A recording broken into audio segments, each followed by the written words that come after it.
Anatomi organ bicara. 1. Rongga hidung. Rongga hidung memainkan peran dalam mengarahkan udara ke saluran hidung untuk menghasilkan bunyi-bunyi nasal seperti dalam konsonan hidung. 2. Bibir. Bibir berfungsi dalam pembentukan konsonan bibir dan menciptakan beberapa suara dengan membuka dan menutupnya. 3. Lidah. Lidah adalah organ yang sangat fleksibel yang membantu membentuk suara dengan bergerak ke berbagai posisi dalam mulut. Ini berkontribusi pada vokal dan konsonan. 4. Nosril atau lubang hidung.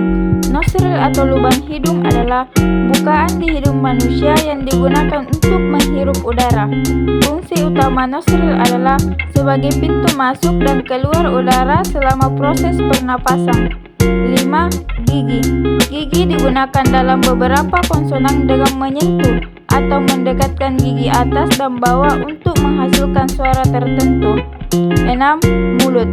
Mulut adalah organ utama dalam pembentukan suara. Ini mengatur aliran udara dari paru-paru dan memungkinkan modulasi suara dengan mengubah bentuk rongga mulut. 7. Rahang. Dalam konteks berbicara, rahang bekerja sama dengan organ-organ artikulasi lainnya seperti lidah, bibir, gigi, dan rongga mulut untuk membentuk dan mengatur suara bahasa. 8. Trakea. Trakea adalah saluran udara yang memainkan peran penting dalam menghasilkan suara. Ketika kita berbicara, udara yang dihasilkan oleh paru-paru naik melalui trakea ke kerongkongan dan laring atau tenggorokan. 9. Langit-langit keras. Langit-langit keras terbuat dari lempengan tulang yang memisahkan rongga hidung dan rongga mulut. Bagian ini tersusun dari selaput lendir pernapasan pada bagian atas dan selaput lendir mulut pada bagian bawah. 10. Langit-langit lunak. Langit-langit lunak adalah lipatan otot yang memisahkan rongga mulut dari paring saat menelan atau berbicara. 11. Rongga paring. Rongga paring adalah bagian tubuh manusia yang terletak di belakang mulut dan hidung, serta di bawah tengkorak. 10. Langit-langit lunak. Langit-langit lunak adalah lipatan otot yang memisahkan rongga mulut dari paring saat menelan atau berbicara. 11. Rongga paring. Rongga paring adalah bagian tubuh manusia yang terletak di belakang mulut dan hidung, serta di bawah tengkorak. 12. Kerongkongan. Kerongkongan adalah kotak suara yang berisi pita suara. Ini mengatur ketegangan dan panjang pita suara untuk menghasilkan berbagai nada dan suara. 13. Esofagus. Esofagus adalah organ dalam tubuh manusia yang merupakan saluran berbentuk tabung yang menghubungkan tengkorak atau laring dengan lambung. 14. Tenggorokan atau paring. Tenggorokan adalah bagian yang menghubungkan mulut dan kerongkongan dan dapat memengaruhi suara dengan mengubah tingkat penekanan dan kompresi udara.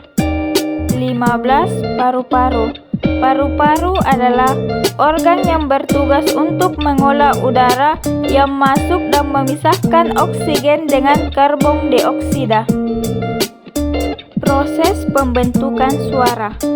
Proses pembentukan suara dimulai dengan udara yang dikeluarkan dari paru-paru melalui trakea menuju laring. Pita suara dalam laring bergetar saat aliran udara melaluinya, menciptakan suara dasar. Suara ini kemudian diformat melalui perubahan bentuk rongga mulut dan hidung, serta posisi lidah, gigi, dan bibir untuk menghasilkan berbagai suara dan kata. Mekanisme bicara. Mekanisme bicara melibatkan koordinasi kompleks antara sistem pernapasan, sistem fonasi atau pita suara, dan sistem artikulasi atau gerakan rongga mulut, lidah, dan bibir. Otak juga berperan dalam mengatur proses ini.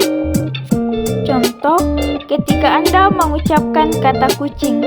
Paru-paru Anda menghasilkan aliran udara, laring Anda mengatur getaran pita suara untuk menghasilkan suara dasar. Lidah dan bibir Anda mengatur posisinya untuk membentuk bunyi K dan S.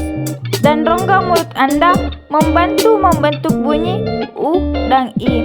Semua komponen ini bekerja bersama untuk membentuk kata kucing yang terdengar.